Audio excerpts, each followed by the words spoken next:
시편 1편은 우리 인생 앞에 딱 두 갈래 길이 놓여 있다고 말하죠. 오늘은 한 설교 말씀을 바탕으로 이 두 길이 대체 뭘 의미하는지, 그리고 우리가 어떻게 하면 그 복 있는 길을 선택해서 제대로 걸어갈 수 있는지 그 방법을 한번 파헤쳐 보겠습니다. 자, 올해 우리가 살펴볼 내용입니다. 먼저 이 두 길이 뭐가 어떻게 다른 건지 알아볼 거고요. 그리고 왜 한쪽 길은 절대로 가면 안 되는지 그 경고의 의미도 한번 짚어볼 겁니다. 그리고 가장 중요한 부분이죠. 우리도 걸어갈 수 있다는 그 복된 길로 나아가는 아주 구체적인 두 가지 단계, 이걸 차근차근 따라가 보겠습니다. 이 이야기의 핵심은 사실 아주 단순하지만 정말 중요합니다. 그건 바로 우리 인생이 결국 두 가지 길 중에 하나를 선택해야만 하는 그런 근본적인 갈림길 앞에 서 있다는 거예요.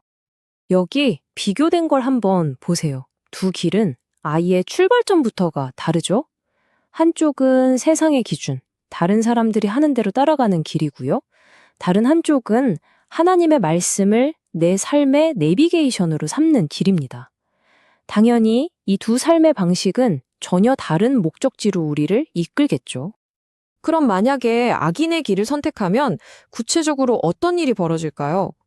성경은 어떤 한 사람의 삶을 통해서 그 위험이 얼마나 현실적인지 아주 생생하게 보여주고 있습니다. 그 인물이 바로 아브라함의 조카 롯입니다. 롯의 이야기는요, 그냥 눈에 보이는 화려함만 좇아서 인생의 아주 중요한 결정을 내렸을 때 과연 어떤 대가를 치르게 되는지를 보여주는 대표적인 예라고 할 수 있습니다. 롯이 선택했던 소돔과 고모라, 겉으로 보기엔 정말 완벽했어요. 성경이 에덴 동산 같았다고 표현할 정도였으니까요. 와, 누가 봐도 저기 가면 무조건 성공하고 행복하겠다 싶은 그런 땅이었죠. 하지만 그 선택의 결과는 우리 모두가 알다시피 끔찍했습니다. 가정이 완전히 박살났고 아내를 잃었고 후손들에게는 지울 수 없는 갈등의 씨앗을 남겼죠. 이 이야기가 우리에게 던지는 메시지는 정말 명확합니다. 지금 당장 좋아 보이는 길이 반드시 좋은 끝으로 이어지는 건 아니라는 사실이죠. 자, 그럼 이제 좀 희망적인 이야기로 넘어가 보죠. 바로 복된 길입니다. 여기서 우리가 꼭 기억해야 할 게 있어요. 이 길이 무슨 특별한 소수만 갈 수 있는 그런 불가능한 길이 절대 아니라는 겁니다. 예수님께서 직접 그러셨잖아요. 내 멍에는 쉽고 내 짐은 가볍다. 이게 무슨 뜻일까요? 이 복된 길이 우리를 억압하고 힘들게 하는 그런 규칙 덩어리가 아니라는 거예요. 오히려 우리를 진짜 자유롭게 만들어주는 길이라는 거죠. 그리고 이 길을 걷는 방법이 뭐 대단하거나 저 멀리 있는 것도 아닙니다. 말씀이 이미 우리 입에, 우리 마음에 아주 가까이 와 있다는 거예요. 그러니까 마음만 먹으면 누구나 따를 수 있다. 이런 희망적인 메시지입니다.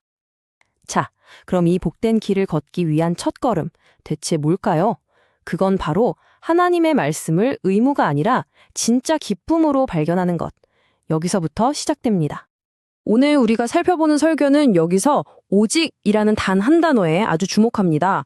왜냐하면요, 우리 의지나 노력만으로는 도저히 끊어낼 수 없는 그런 나쁜 습관들을 이길 수 있는 유일한 힘이 바로 오직 하나님의 말씀에 있기 때문이라는 겁니다. 이 오직의 힘이 바로 이겁니다. 이런 변화는 우리의 힘이나 능력으로 되는 게 아니라는 거죠.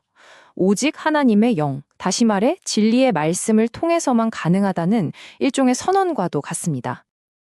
근데 여기서 아주 현실적인 질문이 하나 나오죠.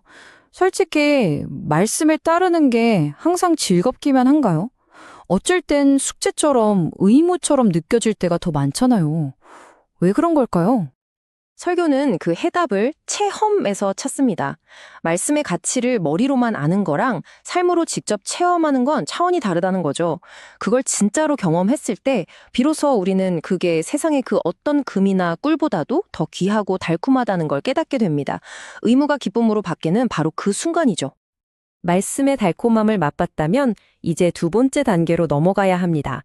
그 말씀을 우리 삶의 일부로 마치 숨 쉬는 것처럼 아주 자연스러운 것으로 만드는 과정입니다. 여기서 말하는 묵상은 그냥 조용히 생각에 잠기는 것과는 좀 다릅니다. 운동선수가 수만 번 연습해서 몸이 기술을 기억하게 만드는 것처럼요. 말씀을 계속 입으로 되뇌고 마음에 새겨서 어떤 상황에 닥쳤을 때 그냥 반사적으로 툭 튀어나오게 만드는 훈련에 가깝습니다. 이 묵상이 습관이 되는 과정은 이렇습니다. 어떤 일이 딱 터졌을 때 내 감정이나 세상의 방법이 아니라 내가 훈련했던 그 말씀이 가장 먼저 머리에 떠오르는 거예요. 그리고 그 말씀을 기준으로 행동하는 거죠. 이게 반복되면 믿음은 더 이상 머리의 지식이 아니라 몸의 기억이 되는 겁니다.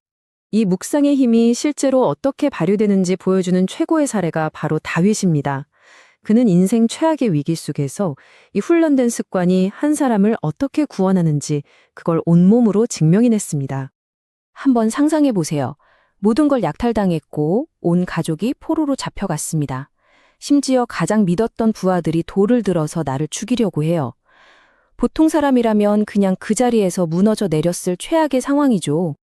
바로 그 절체절명의 순간, 다윗의 첫 번째 반응이 뭐였을까요? 절망하거나 분노하지 않았습니다. 대신 평생 몸에 새겨온 그 습관대로 즉시 하나님을 의지했습니다. 그게 그의 자동적인 첫 반응이었고, 그 반응이 모든 것을 되찾는 대반전의 시작이었습니다. 바로 이것이 복된 길을 걷는 사람에게 약속된 결과입니다. 세상의 길을 따라가면 지치고 소진될 뿐이지만 말씀을 묵상하면서 하나님을 의지하는 사람은 독수리가 날아오르는 것 같은 새 힘을 얻게 된다는 희망의 메시지죠. 오늘 이야기를 마치면서 마지막으로 우리 자신에게 이 질문을 한번 던져보면 좋겠습니다. 만약 내 인생에 다윗과 같은 위기가 닥친다면 나의 첫 번째 반응은 과연 무엇일까요? 분노일까요? 절망일까요? 아니면 다른 무엇일까요? 어쩌면 그 솔직한 대답이 지금 제가 어떤 길 위에 서 있는지를 알려주는 가장 정확한 지표가 될지도 모릅니다.